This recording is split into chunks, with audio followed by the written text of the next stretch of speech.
你不要跟我说不行哦，是马来西亚股市的一个 legend， 国际上面也是会常见的吗？绝对不常见，绝哦，对不常见。所以放在国际上面也是一个不常见的表现、哦。就你丢1万块，可变成2千万哦。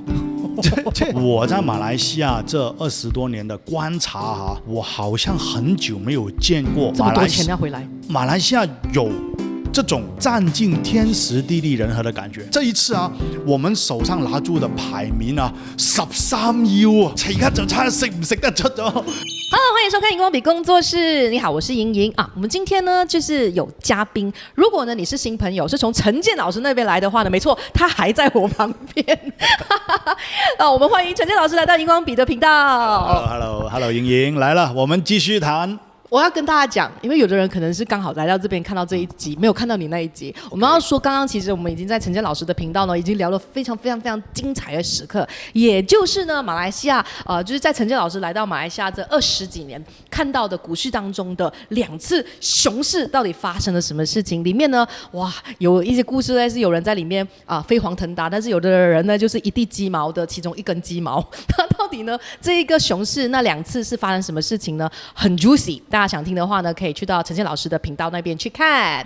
然后来到这边呢，我们要聊的就是马来西亚是不是也是有很厉害的股票？可是很多人并不知道。是我们作为投资马来西亚股市跟属于在这个市场做教育工作的，坦白讲，我肯定是 support 马来西亚的股市，我肯定是站在他这一边的。但是我每次听到有一些网友啊在那边批评马来西亚股市不行啊，很多马来西亚人讲马来西亚股市不行啊，我就觉得为什么他们自己泼自己冷水呢？不是我们马来西亚很流行这样子的咩？我们都觉得我们马来西亚不好啦，然后就这个虽然某种程度我们确实是有很大的进步空间啦，可是确实也有可能有一些朋友他并不知道怎么去看。比如说我们是外行人，对我们来讲，股市它其实就是一门学问。所谓的外行人呢，就是看热闹；内行人就看门道。我不知道我们荧光笔的观众呢，其实从后台看的话呢，我们有80%是男生，然后呢，什么年龄层都有。那其实是不是都是比较了解股市的人？你觉得还是也不一定？我的频道也是有70% 是男生，就女生还是对投资可能会兴趣稍微会弱一点点了啊。但我不知道这个荧光笔的这个观众，我觉得他们的好奇心是很强，因为你们很多的话题里面讲的都是对某些事件的解读啊这样子的，但你的范围很广，我就很狭窄的，只是讨论。不是，你是很专，不是狭窄，是专。这个就是金融啊，股市啊这些方面哦。或者这样子啊，如果说在看到这边的朋友，你先在留言区留言，让我知道说你是股市小白，还是你是股市里面的人，还是你是股神，可以跟我们讲一下。所以我就想说，荧光笔的频道一直以来我们在做的事情就是帮助大家可以学会从不同的角度，或者是从哪一个方向去观察一件事情，或者去讨论一件事情。那对我来讲，股市也是这样子的，因为它专业嘛。但是对于外行人来讲，我想要了解多一点点，我想要知道更多商业的事情、金融的事情，或者是资本方面的东西。可是我其实不知道从哪里开始。那今天陈建老师你都在这边，不然你告诉我们，或者是教我们怎么去看一些无论是商业上面的一些品牌也好啊，公司啊，或者是股票也好，是要从哪里开始去观察它的表现好或不好，有没有成长的空间啊，还是值不值得投资？我觉得最容易的其实就是从你身边接触到的，你去看，你去给博一下，给博谁的生意最好？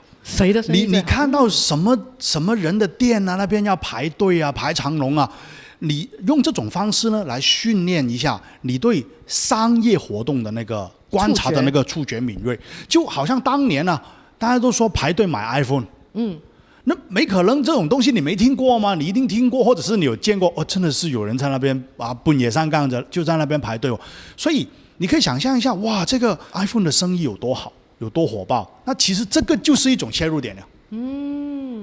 最近我看到很多人都去排队买，就是那个餐饮品牌，去到哪里排队到哪里，那是不是可以？其实餐饮就当年啊，我们说手摇奶茶很流行的时候，也是到处排队买奶茶的吗？其实那个是对的一种观察的方向来的，一般的餐饮业呢比较难做到上市，但我们从这个角度去观察去判断的话呢，其实在不久前有一个牛奶 Farm Fresh， 我们很多人都会感受得到，Farm Fresh 的牛奶好像异军突起这样子啊，哇，也很多人指定要喝它的那个鲜奶哦。其实这种就是一种观察的角度了，对，其实生活里面有很多这样子的东西的。那如果讲回刚刚，就我说每次人家批评马股，我都很想拿一个公司来塞住佢個口。就我觉得马来西亚人一定会认识这个公司的 ，Public Bank 没有人不认识。对，我就跟那些质疑的人讲，你不要跟我说 Public Bank 不行哦 ，Public Bank 是马来西亚股市的一个 legend， 是一个传奇来的。怎样讲呢？从 Public Bank 这些年升了應該有2000倍哦，2000倍哦。請問佢以前幾錢，而家幾錢？就當年他們統計的時候，我記得在 Public Bank 的年報裡面，他是有算過這個東西的，因為你很難算回去他當年那個價錢，因為它的股價可能會有 split 啊，等一下他又發一些新股票，它會有影響。但總之你記住了2000倍。2000倍是在2000倍，這國際上面也是會常見的嗎？絕對不常見，絕對不常見。所以放在國際上面也是一個不常見的表現對，就你丟1萬塊，佢變咗2000萬哦。這當然要用很多年，要幾十年這樣子的滾出來。但是有些人會覺得，幾十年慢都很呢，對不對？但是你要倒反，你要問他，喂，如果人家漲了幾十年，漲了那麼多倍，你一溝錢都賺唔到。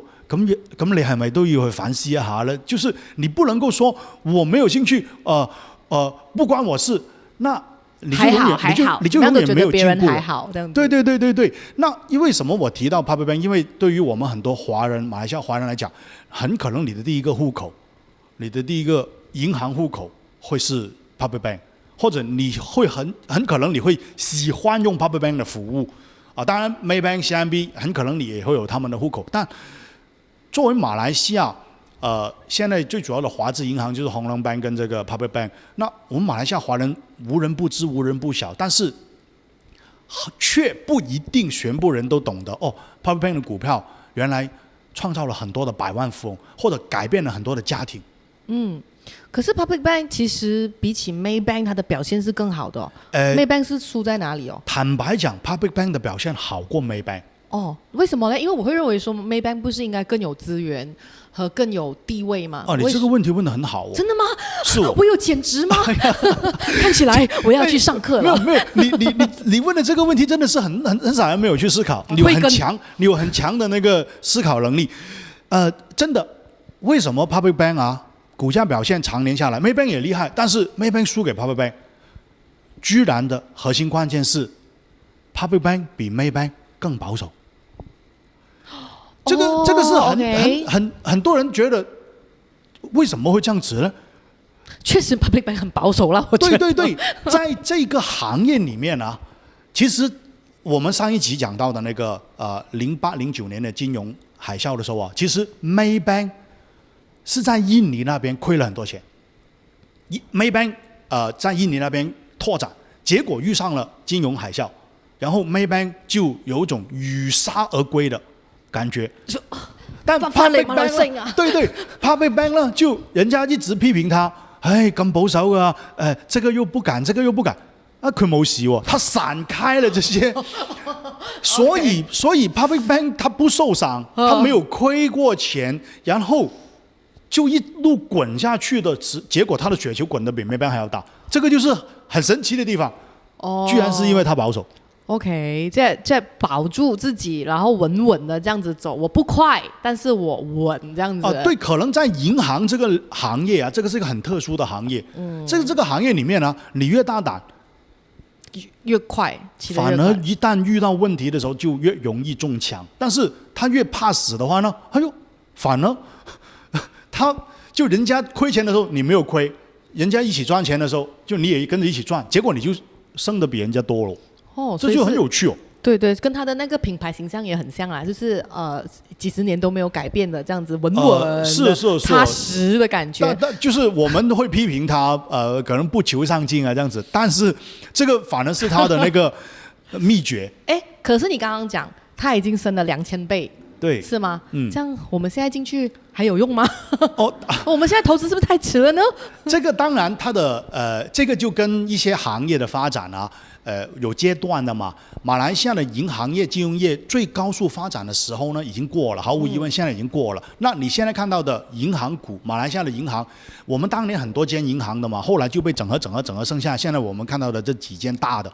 那所以马来西亚的银行的这个领域呢，它已经不会再出现高成长的了，但它还是可以赚钱，那你就会属于一个缓慢的增长的一个 public bank 咯，或者是 Maybank 咯。就当它是一个储蓄桶这样子，放个钱在那边存着就好了。可以这样子说，它还是有蛮强的这个投资保值的功能，但是你就不能够 expect 未来的20年 public bank 再给到你2000倍，很难了。那我想问两个，最近不是有虚拟银行？马来西亚的虚拟银行可行吗？其实很多人以为马来西亚的虚拟银行是一个新鲜的业务，就是说 digital bank 嘛，但其实呢，并没有他们想象中的这么的新鲜的。其实我们一直都用的 Maybank to You 啊、CIMB Clicks 啊，其实这些就是 digital bank 的服务来的。但传统的银行，他们一路以来都用电子银行来作为他们传统银行服务的一个 complement 一种补充吧，所以我们其实早就有电子银行的服务了，只是现在冒出一些很小的好像 Grab 的 bank Grab 的 digital bank 出来，或者是 Aon Credit 旗下的 digital bank 出来，那当然其实是多了一些 player， 但其实这个电子银行的领域呢，它并不算我们全新没有见过的东西。所以你也不会觉得说它有什么大企或者是什么？在银行的眼中呢，digital bank 呢，它是一个 complementary 的服务 for 传统的banking service， 所以就有主有次，他们还是认为最主要的就是你还是会来我的 branch， 你会来我的 outlet 去处理业务的那一种咯。那还有另外一个，就是我感觉到最近好像在行外人我问的东西你们不要笑啊，就有留意到有很多那种什么科技啊公司啊要在这里设他们的那些基地啊，然后还有就是可能潘建成也要回来就是投资这里啊，那这方面是不是有我们可以关注的一些就是我觉得绝对有，这个其实是我在马来西亚这20多年的观察我好像很久没有见过这么多钱要回来，马来西亚有这种占尽天时地利人和的感觉。你觉得的天时地利人和，你可以明说一下吗？你觉得我们现在占尽了什么天时地利人和？就是一种这个马来西亚的经济发展，我们就一路都感觉好像被卡在那边，中等收入陷阱啊什么的鬼的嘛。对，我们有做过这个专题，大家可以去看这支影片。现在有一个突破口了。在这一个我觉得天时地利人和是一个形容呢，那我其實更加喜歡用另外一個形容，就是我覺得哇，現在好像天佑馬來西亞，守得雲開見月明嘛。係等咗咁多年呢，終於揾到哇！今次這一次我們手上拿住的牌面13腰而家就差食唔食得出咗。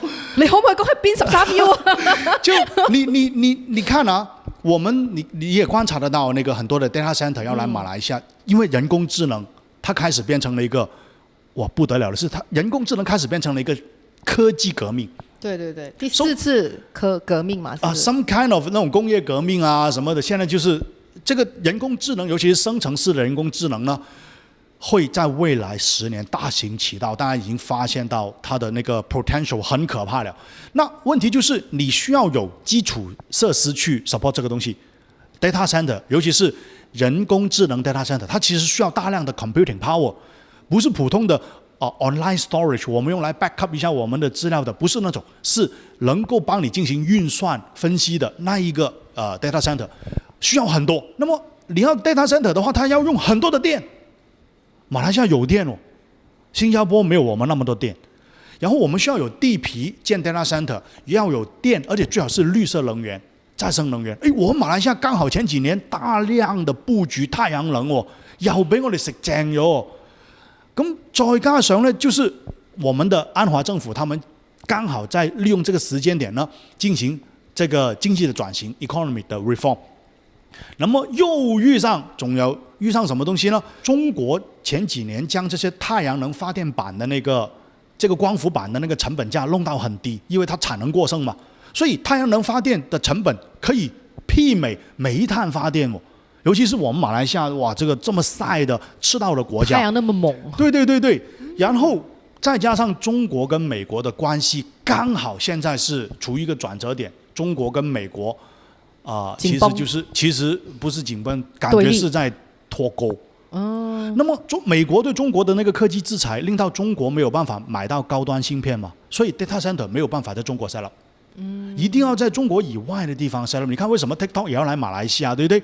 所以馬來西亞似乎變成了東南亞其中一個最理想的地方，因為我剛剛講到的那些條件啊，新加坡都沒有，這次新加坡沒有我們馬來西亞這麼理想，或者新加坡他們其實是2020年的時候，他們其實是已經暫停了接受新的 data center 的投資了，因為太耗電、太耗水還要用水呢，冷卻。新加坡也是水是他們的一個弱點來的嘛，這些東西馬來西亞都有，所以這一次的這個經濟的蛋糕，看來我們馬來西亞可以盡情的享用。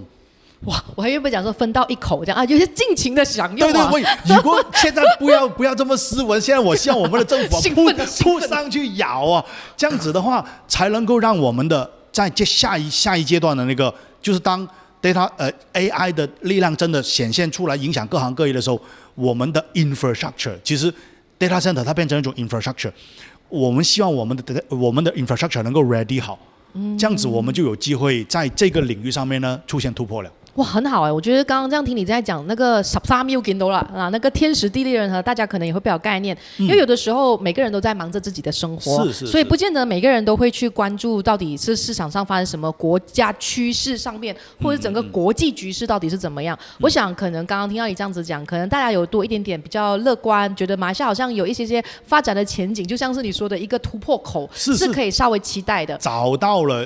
算是終於找到了一個突破口。可是，但是你覺得啦，就是說，因為我們的政治還是處於那種慢慢的就是在這個位置，還是有一點點不是很穩的感覺。那這件事情會導致，比如說我們的國家好像有點點極端主義會越來越強，這些事情會影響剛剛你講的這個佈局嗎？我希望它不要影響到了，但是它看起來可能會哦。畢竟現在的我剛剛講到的那個如果是跟人工智能跟 data center 有關係的，它現在最主要的投資呢，都是發生在柔佛州還有雪蘭莪州。那麼這兩個州屬對於，就是說對於極端這個比較極端主義的部分沒有那麼強勢。對，我覺得尤其是我們的國家元首就是佐賀蘇丹，我覺得他絕對看重這個東西，否則的話不會出現那個柔佛新加坡經濟特區的這個概念。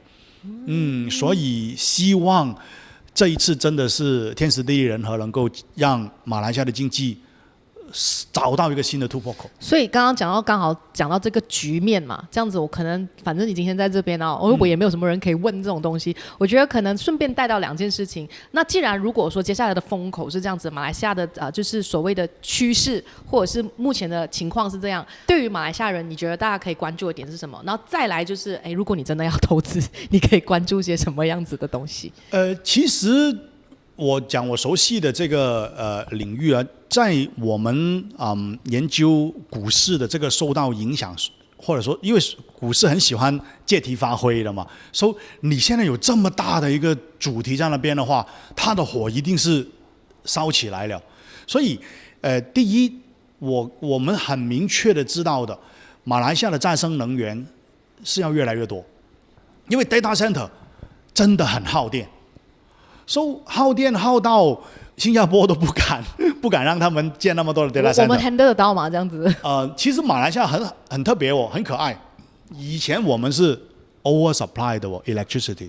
是哦。對馬來西亞是電多過龍以前就當然，現在他要的是更講究的是再生能源。為什麼我們以前的電會多過龍呢？因為以前的年代，你最喜欢讲的那种过去的黑暗的时代呢，有官商的勾结，有朋党的经济，就有衍生出独立发电厂 （independent power producer） 这个东西出来。以前跟我们的前首相很 close 的那些财团，他们可以自己去建发电厂，然后呢就会跟 Tenaga 签长期的购电合约，就 Tenaga 包山包海，你出几头电 Tenaga 都帮你包完的那种。那对于他们投资发电厂来讲是很好赚，是包赚的。那么就造成了他们建了很多发电厂了。然后马来西亚明明不需要那么多电，但是 Tenaga 要帮他们买很多电的这种情况，一直以来都发生着。但是现在呢，就原来 data center 要用很多的电。当然，我们的国家也开放吸引更多的人去建太阳能发电站嘛。我们在南北大道现在也会看到左边右边都会有太阳能发电站。所以太阳能发电呢，现在不用 Tenaga 去建 ，Tenaga 就变成中间人，我帮你收回你的电，然后我再卖给那些需要用 green energy 的人。所以其实这个东西正在应该说是电网的搭建，它正在拉动马来西亚很多的基础投资。所以我们看到的投资者可以关心的第一个就是跟电网、输电网络这些相关联的行业呢，都会被拉动起来。包括什么？小白其实就是最简单的，你的国家电网你需要铺电线的吗？你需要有那种高压输电之后呢，你需要建一些 substation 啊，对不对？将那个电从国家电网那边高压降下来，你的给普通的一个工业园区这样子，你可能要在那边有什么大电小电之类的。所以是建设公司吗？其实这些领域里面的公司以前是被归类在 construction building material 底下的，但是现在他们股市里面的人开始将他们挖出来，这些是专门牵涉到电网建设的，接下来应该会很好的生意，他们已经是有这种反应了。哪几间公司？这个再讲的话呢，就有点敏感了，就有点敏感。敏感点在哪？因为我不是说对荧光笔的观众吝啬，是因为也要照顾到大家的风险，因为市场上面呢已经对这些股票呢借题发挥了，也就是说有些股票已经涨得蛮高一下子，对，所以贸然的给一个名字就冲进去的话呢，其实是会对观众朋友们带来危险所以这个责任我负不起。OK， 所以大家可以关注的是刚刚你讲说跟电网相关的这一些产业。对，这是其中一个。当然之后就是人工智能的解决方案开始变出来的时候其实很多行业是会受到人工智能的这个可能是会破坏你，可能是会来 empower 你。所以看看什么行业能够将人工智能用得好，很可能这些公司是会成本大降，利润大升。这样如果说在这个情况之下，我们在哪方面的人才是可能接下来这些资金都进来了嘛，要做这么多这种data center 的这个建设，那你可以看到说他们一定也会有很多的一些人才的需求，可能我们也可以跟大家分享一下，你觉得接下来人力的部分？我觉得在这一个 data center 的方面，可能并不需要很特别的人才，反而我们马来西亚政府在现在另外引导着的是半导体产业链的升级，就是我们从半导体的封装测试的领域我们能不能够向上游，我们向芯片设计那边去，这个领域的话呢，就需要更多的专门的人才，这个是马来西亚需要积极培养的，这个我们的人才储备应该还不是很多。OK， 好，我们就是不小心就是聊到了接下来马来西亚的这个未来的发展。可是其实我们刚刚还有一个有的聊好过没有的聊，证明马来西亚有的未来发展。所以现在你觉得是代表是充满了期待和希望吗？其实真的是这些年就在过去这20年，我也看了马币一路在贬值我也感觉这到头了没？马币一路贬值是不是我们真的没有希望了？但是现在看到经济有一些改革的这个突破口的话呢，说不定马来西亚的这个未来的综合国力会强起来，尤其是我们拥有越来越多的 data center 之后，算力就是国力，所以这个是很重要的一个基础设施的建造。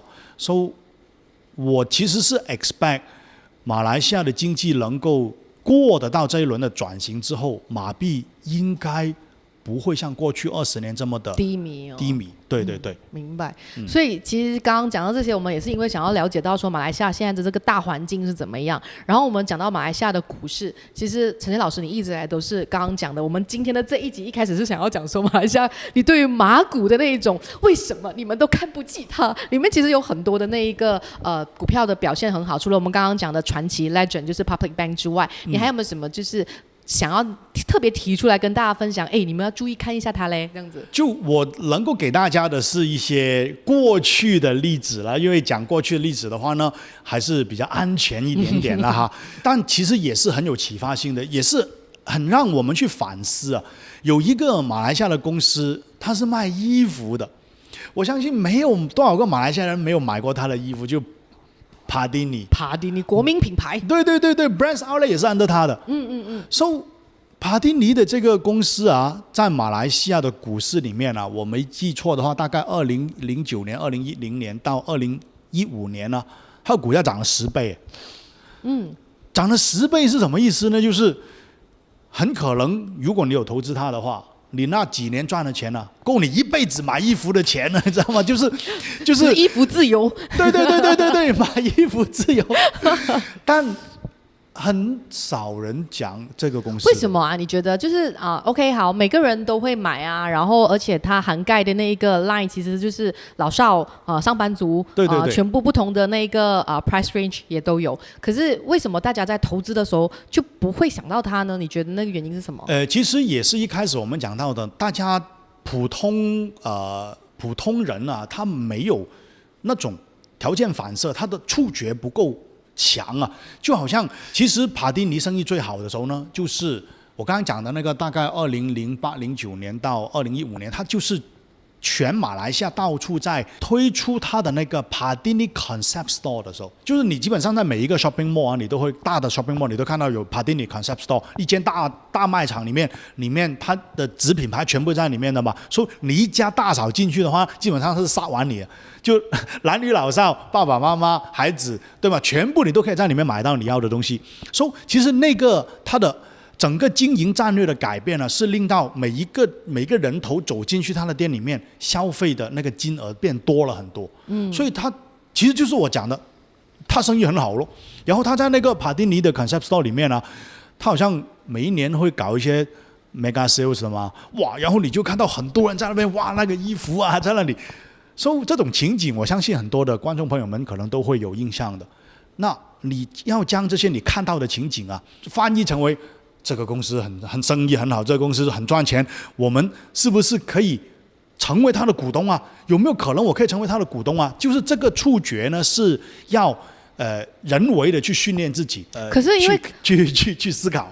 好，可是我觉得说帕蒂尼的部分会不会是人家会觉得它的竞争非常的激烈？虽然说很多人跟他买衣服，可是还是会很多人上网买 Shein 啊，买淘宝啊，现在网购都非常的方便，所以变成大家会觉得说它没有一个完全不可取代的一个趋势。对，这个是他现在面对的挑战。现在，但是其实我讲的那个08、09年到2015年那个时候，网购还没有那么的盛行嘞。所以现在当然时代不一样了。那现在你要问我，很可能的就是那些网上卖衣服很成功的那些平台啊，有没有投资价值？Shein好像要上市了，要去英国上市。但我觉得你的那个对啊，你的那个刚刚的思考点，就是你发现现在的卖衣服的生意这边更加好，对，很可能投资机会在这里。所以其实恭喜你，你已经通底了。哇，我被老师认证，我有一点点通了，这样子。对，就是这种感觉。所以其实你保持着这样子的一个观察的角度啊，你就很容易找到投资机会咯。好，那最后陈老师，你在马来西亚这么久，整20年，在这个股市里面闯荡，对，你对于马来西亚的股市的看法是怎么样？那你为什么会对马股特别情有独钟？先讲你的看法。其实我对马来西亚股市情有独钟的第一个原因呢，我们投资会有原则，就投资人其实都需要有自己的原则。往往第一个原则就是你不熟悉的东西，你不敢投资。那我们本身生活在马来西亚，以及对于这个国家的经济的发展呢，也是有做了很多年的观察，所以我们会感觉在马来西亚的某些行业啊，你会知道他现在的这个行业是属于蓬勃的状态啊，还是越来越萎靡的状态。那其实有了这些判断的基础呢，我们比较不容易做错大的决定。所以这个是第一个，其实就熟悉。第二也是因为我们这些年有培养了很多的学生，有了很多的学生来自各行各业之后呢，其实我们私底下的交流呢，也可以了解到他们所知道的各行各业的情况。因为马来西亚不大嘛，所以你去打听各行各业的情况呢，也比较容易找到一些有用的情报，所以也其实无形中增加了我们的把握。另外第三个呢，就是要讲一讲马来西亚市场的一个税收的特点。马来西亚你在大马股市赚到的钱啊，无论是差价1块钱升到2块钱，或者是收到的 dividend， 其实是不需要报税的。就是说，你是说马来西亚人或者是外国人来这里投资马来西亚都不需要 dividend 是免税的，因为公司的股息呢是他已经给过了 corporate tax 之后，用他的 after tax 的利润来分出来的，所以他不需要被双重征税。而第二个比较有争议的，其实就是1块钱升到2块钱，你赚了钱100千变200千之后，你要不要报这个 income tax 的问题 ？By right 你是不需要报，但是他这里留了一个灰色地带。就是如果你很厉害，买卖，哇，每次都赚大钱的，然后你跑去买房子、买车的时候，你胆粗粗用 cash， 然后引起了内陆税收局对你的为什么你的收入会那么高，你的钱哪里来？对你调查之后呢，你可以大声跟他讲，我是股市赚回来的，吹咩这样子，你的麻烦就来了。因为我说他留了一个灰色地带，就是它可以定义你是 long-term investor 还是你是一个 full-time trader。如果你是 full-time trader 的话，就要收。如果他定义，他说他会叫你收给我看你的交易记录。他一看，哇，你这个人每天在那边买卖股票的，他就会说，我觉得你是一个职业投资人，你应该要报税的时候，你就会被追讨，你就很麻烦了。OK。但是如果你说我把被 bank 20年前买到现在，我都没有卖过，我只是拿他的股息罢了。那他就奈你不何。OK。这样子，所以马来西亚的税收的制度对于股市的收入的这个税收，我觉得是很友好的，其实是比较有利于那些想在大马股市打造 passive income 被动收入的人，which 我在做着的事情，所以我对这边的市场情有独钟，也是这个原因呢。所以其实你们现在自己在做的这一个关于金融方面或者是股市投资方面的这个教育的话，其实都是以马来西亚人为主吗？还是还有一些主要都是马来西亚人，因为外国人他们看不上不怎么搞得懂马来西亚市场。对。那你应该有看过荧光笔的一些频道的一些内容吧？有。那你有什么看法？我觉得你们的内容是很满足追求知识的那些观众朋友们，就他们的好奇心，你的内容里面很可以满足他们。我觉得这个是非常值得鼓励。我很希望马来西亚的这个内容创作者里面多一点这样子的，对，有你们这样子的有 quality 的内容出来。那所以其实我很幸运能够来到这边跟你的这个观众朋友们去谈，我也很希望将我知道的一些关于马来西亚股市的一些知识或者有趣的一面呢带出来，让你的频道的观众朋友们知道，都是知识来的。投资它其实也是一个门类的知识，只是它没有那么的八卦了，它就铜臭味道高一点点这样子但是其实也是很现实了，对不对？就做得好的话，你在股市里面就等同于多了一个能够找到收入的来源，那这也是好啊，也是好啊。我觉得老师他就是一个很有个人魅力的人，就是我也很难得看到，就是可以讲股市，可以讲得那么的生动，然后就是哇七情上脸、讲古楼的那种感觉。所以呢，就是如果说你想要学习更多关于股市的这一些知识的话，可以看。我自己的感觉是，无论是荧光笔也好，或者是一些知识型的频道，或者是一些财商频道也好，你可能在现在的时候，你未必真的是看得懂或者听得懂，可是呢，我都会把它就是比如说我在家做家务啊，或者是弄一些东西啊、泡东西的时候，我就会开。然后我未必第一次听的时候我真的听得懂，可是我会让我自己浸淫在这方面的这个资讯当中。哎，有一天我突然之间就听明白了，我会有一种这样的感觉。所以有的时候你的一些内容，我有时候也会有看。其实我就希望可以培养自己对这一些可能股市也好，或者金融市场，或者资本市场，或者商业市场的一些触觉吧。对，很多时候可能你的人生里面的一些重要的决策时刻啊，它可能是来自于你曾经听过的某些人给你的一些提点。哎，到时候的时候，就这个我好像什么时候听过有人类似讲这样子，可以这样子做啊，可能那个时他就发芽了，他就开始发芽了。所以如果说在看荧光笔的频道的朋友呢，一定也是没事可以把我们的影片一直是在就是 play， 可能听过一遍，因为我自己有时候我录完了之后，我也未必记得我录过的东西的内容是什么。你多听，可能你就会越来越熟悉了。那当然，我觉得这个就是知识型频道所希望可以达到的一个效果。那大家呢可以多多的听，因为我们在准备的时候都是很不容易的。那当然，今天非常感谢我们陈建老师呢来跟我们聊这些。不过呢，我觉得难得就把他抓来了，不然我们再聊多一点好不好？不是现在有点长。OK， 我想要在比比来上榜的时候呢，邀请陈建老师来跟我们聊聊他在马来西亚的观察。刚刚我们聊的跟股市比较多相关，但是我们现在想要知道你个人比较私人的事情，比如说你跟过多少个马来西亚的女生谈恋爱，或者是你在这里有没有遇过什么坏人呢、或者是好人呢、或者是神奇的故事啊，就比较最好是比较 juicy 一点的啦。你在你的频道很难讲的嘛，对不对？没有人问我这些东西。OK， 我等一下抓着你慢慢问。记得去 follow 陈建老师。那当然，如果说你是因为陈建老师来到我们的频道的朋友呢，我们是每个礼拜三跟礼拜六都会上载一支影片的荧光笔工作室，可以 subscribe 我们，或者是加入我们的会员，支持我们做更多的这个好的影片。那我们下一支影片再见，谢谢老师，谢谢。